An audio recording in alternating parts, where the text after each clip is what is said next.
Hi friends, welcome to Saviyari designers. நம்ம இந்த வீடியோவில் பார்க்க போகிறது இந்த டிசைன் இப்போ போட்டுட்ருக்கோம் இல்லைங்களா. இந்த டிசைனை எப்படி போடுறோன்றதை அப்படியே ஷேர் பண்ணலான்னு சொல்லிவிட்டு ஷேர் பண்ணியிருக்கேன். ஃபஸ்ட்டு 3 லைன் ஜரியில் போட்டிருக்கேன். எமர்ஜென்சியாக போட்டுட்ருக்கிறதுனால இப்போ போட்டிருக்க எல்லா டிசைனுக்குமே 3 ஜரி தான் போட்டிருப்பேன். இதுவும் அப்படி தான் 3 லைன் ஜரி போட்டிருக்கேன். அதுக்கப்புறமா சுகர் பீடு ஒரு லைன் கொடுத்துட்ருக்கேன். நெக்லைனை பொறுத்த வரைக்கும் இது வந்து ரொம்ப சிம்பிளான டிசைன் தான். நெக்லைன் மட்டும்தான் இருக்கிற மாதிரி இருக்கும். நெக்கில் ஒரு இன்ச்சு அந்த மாதிரி வரும்னு நினைக்கிறேன். அந்த அளவுக்கு தான் இருக்கும்.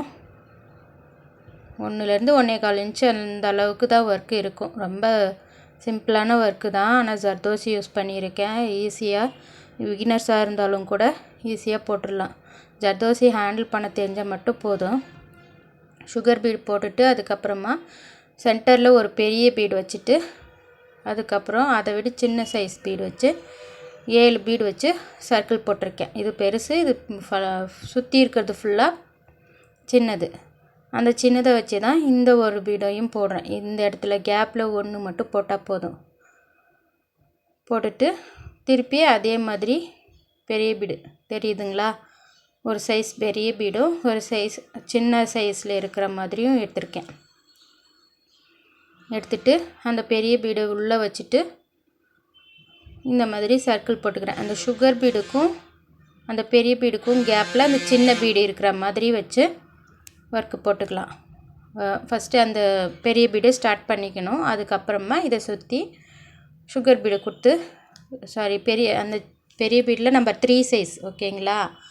இன்னும் சென்டரில் இருக்கிறது 4 சைஸு, சுற்றி இருக்கிறது 3 சைஸு. ஃபஸ்ட்டு பெரிய பீடை வச்சுட்டு 3 சைஸை சுற்றி ரவுண்ட் பண்ணிவிட்டு கேப்பில் ஒரு பீடு வைக்கணும். ஃபுல்லாக அதே மாதிரி அந்த கேப் கண்டினியூவாக இருக்கிற மாதிரி பார்த்துக்கோங்க. அப்படி இல்லாட்டி நீங்கள் மார்க் பண்ணி வச்சுக்கிட்டு கூட பண்ணலாம்.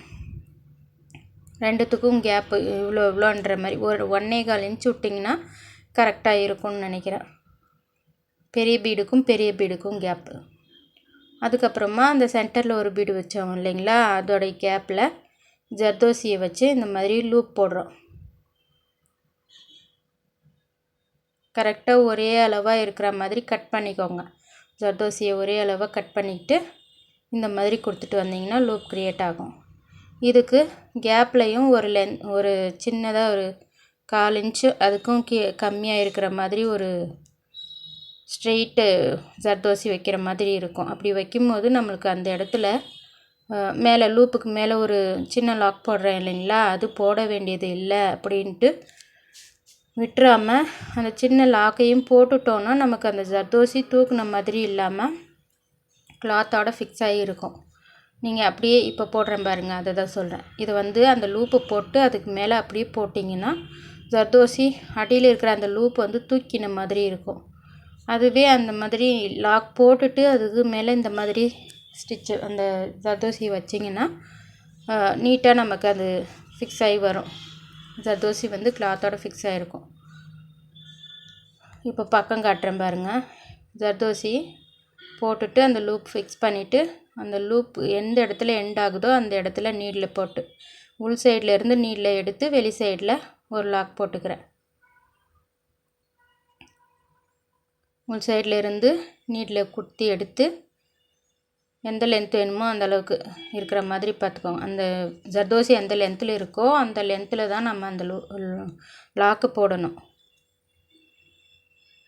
இந்த மாதிரி 3 செட் பண்ணிவிட்டு அதுக்கப்புறமா அந்த சின்ன ஜர்தோசியை மேலே கொடுத்து ஃபினிஷ் பண்ணிக்கணும்.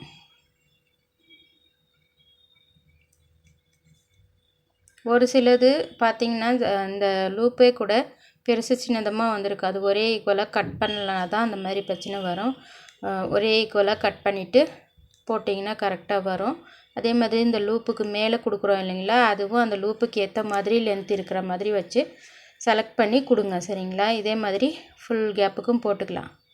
போட்டு முடிச்சுட்டு அதோடைய கேப்பில் அந்த ஒரு பீடு வச்சுருக்கோம் இல்லைங்களா, அதுக்கு இந்தானையும் லெஃப்ட் சைடு ரைட் சைடு 2 பக்கமும் ஒவ்வொரு ஃப்ரெஞ்ச் நாட்டு சாரீ கலரில் அதுக்கு பக்கத்துலேயே இருக்கணும். அந்த சிங்கிள் பீட் கொடுத்துருக்குறோம் இல்லைங்களா, அந்த பக்கத்தில் ஒரு 2 ட்விஸ்ட் எடுத்துக்கிறேன். 8 × 8 16 ஸ்ட்ராண்ட்ஸ் எடுத்துகிட்டு 2 நீடில் சுற்றி 2 சுற்று சுற்றிட்டு நாட் போட்டுக்கிறேன். அப்படி போடும்போது அந்த பீடு இருக்குது இல்லைங்களா, நம்பர் 3 சைஸ் பீடு அந்த சைஸுக்கு வருது இது நாட். அதனால தான் அந்த மாதிரி 2 சுற்றி போட்டுக்கிறேன். ஃபுல்லாக இது ஃபுல்லாகவே அதே மாதிரி போட்டு எடுத்துக்கலாம் அந்த சிங்கிள் பீட் பக்கம். இதுக்கு புட்டாஸ் வந்து அந்த பீட்ஸில் ஃப்ளவர் போட்டிருக்கேன் இல்லைங்களா, அதுதான் புட்டாஸ். சேம் அப்படியே ஸ்லீவ் ஃபுல்லுத்துக்குமே புட்டாஸ் போட்டு கம்ப்ளீட் பண்ணியிருக்கேன். இவ்வளோ தான் இந்த டிசைனை வந்து கம்ப்ளீட் பண்ணிட்டேன். இதே தான் பேக் நெக்குக்கும் ஸ்லீவுக்கும் ஃப்ரண்ட் நெக்குக்கு எல்லாமே இதே டிசைன் தான். இதோட ஆஃப்டர் ஸ்டிச்சிங்கும் நான் ஷார்ட்ஸில் ஷேர் பண்ணுவேன். கொஞ்சம் லேட்டாக வரும். ஷார்ட்ஸ் எல்லாம் பார்த்தீங்கன்னா ரெகுலராக பார்த்துட்டு இருந்தீங்கன்னா அது கண்டிப்பாக உங்களுக்கு ஃபுல்லாக ஃபினிஷிங் ஆனதுக்கப்புறமா வந்துடும். இது பார்த்திங்கன்னா ஃப்ரண்ட் நெக்கு. இது வந்து பேக் ஓப்பன் தான். ஃப்ரண்ட் நெக்கில் ரைட் சைடு மட்டும் போட்டிருக்கேன். அப்படியே ஓப்பன் இல்லாமல் இருக்கிறதுனால ரைட் சைடு மட்டும் போட்டாலும் சரி, இல்லை லெஃப்ட்டும் வேணும்னா உங்களுக்கு கனெக்ட் பண்ணி அப்படியே போட்டுக்கலாம். ரைட் சைடு மட்டும் போதும்னு சொன்னாங்கன்னு சொல்லிவிட்டு அதை ரைட் சைடு மட்டும் போட்டுட்டு பேக்குக்கு இந்த மாதிரி போட்டு கம்ப்ளீட் பண்ணியிருக்கேன். அது ஒரு சைடு, இது ஒரு சைடு, ரெண்டு சைடு போட்டு கம்ப்ளீட் பண்ணியிருக்கேன் ஃப்ரெண்ட்ஸ். இவ்வளோ தான் இந்த டிசைனு. இதுக்கு வந்து 1500 நான் ஃபிக்ஸ் பண்ணியிருக்கேன் ரேட்டு. கண்டிப்பாக நான் சொன்னது உங்களுக்கு புரிஞ்சிருக்கும்னு நினைக்கிறேன். Thank you friends.